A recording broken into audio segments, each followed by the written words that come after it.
Բարև ձեզ, պարոն Հովհաննիսյան, հարցս ձեզ եմ ուղղում, վերաբերվում է Ալիևի կրկին հայտարարություններին, շաբաթավերջին Ալիևը նաև հայտարարել են, որում պատասխանելով հայաստանցի փորձագետի հարցին, խոսել է խաղաղության խաչմերուկից, այսինքն երբ հիշեցվել է նաև այդ նախաձեռնության մասին, Ալիևը շատ կարճ արձագանքել է, մեջբերում են, որ ինչ վերաբերում է այսպես կոչված խաղաղության խաչմերուկին, ինչպես գիտեք, երբ նախագահ Թրամփը վերադարձավ, նա մեկնարկեց թրիփը, ուստի երբ նախագահ Բայդենը վերադառնա, նա կվերսկսի ձեր խաղաղության խաչմերուկը։ Ինչպես է գնահատում Ալիևի այս հայտարարությունը, արդյոք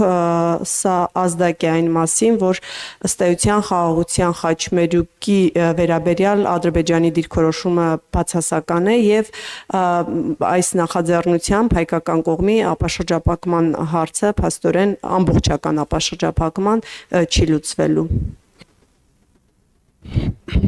Հայաստանի Հանրապետության ամբողջական ապաշրջապակման հարցը լուծվելու է։ Հայաստանի Հանրապետությունը խաղաղության խաչմերուկի վերաբերյալ ունի շատ կոնկրետ պայմանավորվածություններ, ուրեմն ստորագրված փաստաթղթեր ներդրումների վերաբերյալ եւ ըստ էության ես Ալիևի խոսքը որևէ կերպ չեմ ուզում գնահատեմ եւ հիմա ուրեմն մեկնաբանեմ, ես մեկնաբանում եմ մեր գործողություններն այն մասին են, որ Հայաստանի Հանրապետությունը ապաշրջափակվելու է եւ ըստ էության արդեն իսկ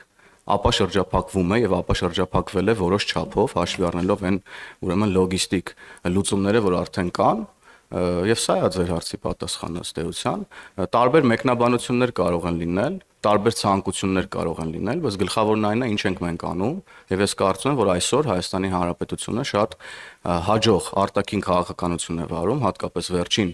այցելությունից հետո Ամերիկայի Միացյալ Նահանգների փոխնախագահի, ես կարծում եմ շատ հարցերի պատասխաններ են տրվել, եւ մենք առավել քան վստահ ենք, որ այն ծրագրերը եւ պայմանավորվածությունները, որ ունենք, թե Ամերիկայի Միացյալ Նահանգների հետ, թե նաեւ Ադրբեջանի հետ, դրանք կյանքի են կոչվելու եւ ուրեմն խաղաղության գործընթացին եւ ապաշրջափակման գործընթացին որևէ մի բան չի խոչընդոտելու։ Շնորհակալ եմ։